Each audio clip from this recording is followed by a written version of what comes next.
उत्तर प्रदेश सरकार के पंचायती विभाग का एक पत्र इस वक्त जबरदस्त तरीके से चर्चाओं में है और इस आदेश पत्र ने उत्तर प्रदेश की सियासत को भी हिलाकर रख दिया है। दरअसल यह आदेश पत्र पंचायती राज निदेशक की तरफ से प्रदेश के सभी जिलाधिकारियों को भेजा गया। इस पत्र के तहत पंचायती राज निदेशक ने जिले के सभी जिलाधिकारियों को आदेश दिए कि ग्राम पंचायतों में जाति विशेष यानी कि यादव और धर्म विशेष मुस्लिम द्वारा किए गए अवैध भूमि को मुक्त करवाया जाए। इस पत्र के सामने आने के बाद हड़कंप मच गया और खुद मुख्यमंत्री योगी आदित्यनाथ मामले को लेकर एक्टिव हुए। सीएम योगी ने पत्र का संज्ञान लेते हुए इस आदेश पत्र को तत्काल प्रभाव से रद्द कर दिया। इसी के साथ साथ सीएम योगी ने पंचायती राज निदेशक को भी निलंबित कर दिया। दरअसल इस आदेश पत्र में पंचायती राज निदेशक उत्तर प्रदेश की तरफ से सभी जिलाधिकारियों को आदेश जारी किया गया था। आदेश पत्र में लिखा था, आदेश का उद्देश्य प्रदेश की 57,691 ग्राम पंचायतों में जाति विशेष व धर्म विशेष द्वारा अवैध कब्जे से ग्राम सभा की भूमि, पोखरे, खाद, गड्ढे, खलिहान, खेल मैदान, शमशान भूमि और ग्राम पंचायत भवनों को मुक्त कराना। अब मामला चूंकि जाति और धर्म से जोड़ दिया गया था, इस पर इसीलिए बवाल मचना तय था। सीएम योगी ने तुरंत इसका संज्ञान लिया, स्ट्रिक्ट एक्शन लिया, लेकिन पूरा मामला आसान भाषा में चलिए विस्तार से आपको समझा देते हैं। कैसे पंचायती राज के एक ज्वाइंट डायरेक्टर रैंक के अधिकारी ने एक आदेश को जाति और धर्म से जोड़ दिया, और वो आदेश ये कि गांव में या कहीं भी अगर सरकारी जमीन, ग्राम सभा की जमीन, तालाब, पोखर, नदी नाले की जमीन को अगर किसी ने कब्जा किया है तो उसे अविलंब हटाया जाए।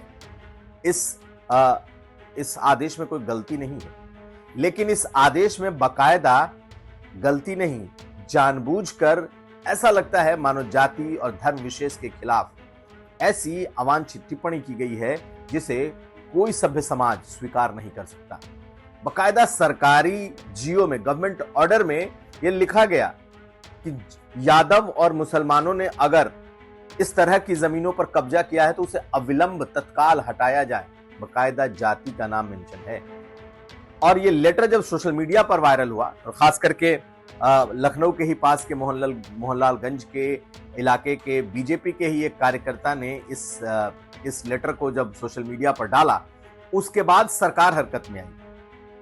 आश्चर्य की बात यह है कि तकरीबन महीने भर से ये लेटर 6-7 अप्रैल को जारी हुआ ये पत्र था और लोगों के संज्ञान में नहीं था, लेकिन पिछले 2 दिनों में ये जैसे ही लेटर वायरल हुआ, मुख्यमंत्री ने इस पर खुद संज्ञान लिया और कहा कि ये सरकार के सोच के खिलाफ है। सरकार कभी पंथ, जाति या मजहब के खिलाफ कोई भी सरकारी आदेश या कोई भी सरकारी काम नहीं करती।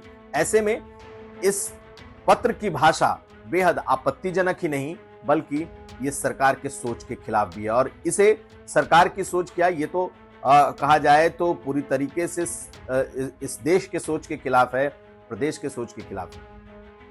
मुख्यमंत्री ने इस पर संज्ञान लेते हुए अविलंब उस ज्वाइंट डायरेक्टर को, जो कि पंचायती राज के ज्वाइंट डायरेक्टर हैं, एसएन सिंह उनका नाम है, उनको अविलंब निलंबित किया है और इस लेटर को वापस लिया गया और संशोधित नया पत्र दूसरा जारी किया गया है। और उसमें वो खेद जताया गया है कि कैसे जाति विशेष के नाम पर, यादव और मुसलमान धर्म विशेष के नाम पर यह पत्र जारी हुआ जब सरकारी जमीनों को खाली कराने का अविलंब आदेश दिया गया था।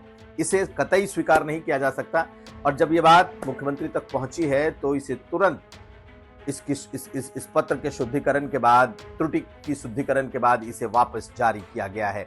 खेद भी जताया गया है, लेकिन समाजवादी पार्टी ने इसे बड़ा मुद्दा बना लिया, इसमें कोई दो राय नहीं। समाजवादी पार्टी के जो बड़े नेता हैं, जो सोशल मीडिया पर लोग हैं, उन्होंने लगातार धड़ाधड़ इस पत्र को वायरल किया, और यह भी माना जा सकता है कि उनके इस पत्र के वायरल किए जाने के बाद सरकार ने इस पर संज्ञान लिया है। ये ठीक है कि बीजेपी के कार्यकर्ता ने सबसे पहले इसे देखा, बताया जा रहा है कि बीजेपी का कार्यकर्ता है और मोहनलालगंज का है, लेकिन समाजवादी पार्टी के लोगों ने इसे इतना वायरल किया कि उसके बाद सरकार की भी, जिसे कहते हैं निद्रा टूटना, तंद्रा टूटना, वो टूटी है। और मुख्यमंत्री ने खुद संज्ञान लेकर न सिर्फ एसएन सिंह को अविलंब निलंबित किया है बल्कि इस पत्र को भी वापस लिया है। तो खैर, जैसा मैंने कहा कि सभ्य समाज में इसकी कल्पना भी नहीं की जा सकती कि किसी जाति या धर्म विशेष के आधार पर कोई सरकारी कार्रवाई की जाए। देखिए इन तमाम सोशल मीडिया के पोस्ट को कैसे जूही सिंह से लेकर मनोज काका, ऐसे तमाम बड़े सपा के नेता और चेहरे इसे ट्वीट कर रहे हैं। क्या कहेंगे आप इस खबर पर, हमें कमेंट करके जरूर बताएं। यूपी तक के लिए कुमार अभिषेक की रिपोर्ट।